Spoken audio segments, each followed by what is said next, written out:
امروز هفته‌نامه سیاسی نگاه که هر سال چهره‌های سال را از نوروز تا به نوروز معرفی میکند و در شماره امروزیش شما را همچون ژورنالیست سال اعتراف کرد. پس از این اعترافات مطبوعات تاجیکستان حالا چگونه احساسات داره؟ تشکر ابلا جان. احساس خرسندی نه، البته ولی احساس مسئولیت در وجود یک ژورنالیست وقتی که دست به مسئولیت خبر نوشتن، خبر آماده کردن، وضع خبر را خب نگاه داشتن و تسلط به وضع خبر داشتن رو داشته باشد، بیشتر میکنه که باز هم خبرهایی باشد که تواند که فضای مطبوعات رو، فضای جامعه رو تواند تعیین کند، مشخص کند برای خواننده ای که سوالهای زیاد دارد. یعنی خبر وقتی که شما خبر آماده میکنید باید سوال زیاد به وجود نآورد، تواند که اون رو قانع کند وقتی شما خبر درست آماده میکنید. بعد یک نکته دیگر که وقتی مثلا شما میخواید خبر نویسی کنید، در قدم اول یا در نظر اول خبر یک از همگی از چند جمله عبارت است، درست؟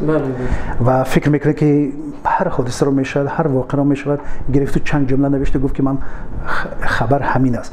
ولی خواننده در این شب روز وقتی که ببینید چقدر رقابت خبری است، چقدر رسانه ها دهها خارجی داخلی امروز یک بازاری خیلی جدی مثلا خبر نویسن و خبر آماده کردن و پخش کردن جای دارد. از این رو در همین محیط، در همین حالت اینقدر باید انسان تلاش کند یک خبری رو پیدا کند که واقعا اون رو هم برای خواننده جالب باشد و هم واقعا خبر تواند که خبرساز شود و هم تواند که فضای جامعه را تعیین کند. خب حالا شما از دشواری‌های پیشه خبرنگاری صحبت کردید و چند پیش گزارشگر ویژه سازمان ملل متحد اومد به آزادی بیان، وضع مطبوعات، عموما آزادی بیان و اندیشه را در تاجیکستان خیلی نگران کننده ارزیابی کرد و گفت یعنی مطبوعات و رسانه‌ها در تاجیکستان از خود سانسور کار میگیرند. شما در همین شرایط افزایش فشار و تعقیب مطبوعات و رسانه‌ها چگونه فعالیت میکنید؟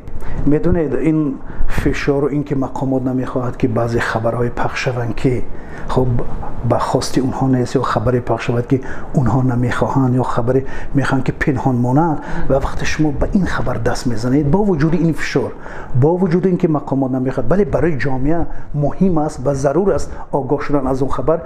خیلی کاری مشکل است که اون پیدا کردن، منبع پیدا کردن، منبع متقاعد کردن و مائل کردن که این خبر پخش شود یعنی برای اهمیت، برای جامعه اهمیت دارد. البته این کار خیلی سنگین است.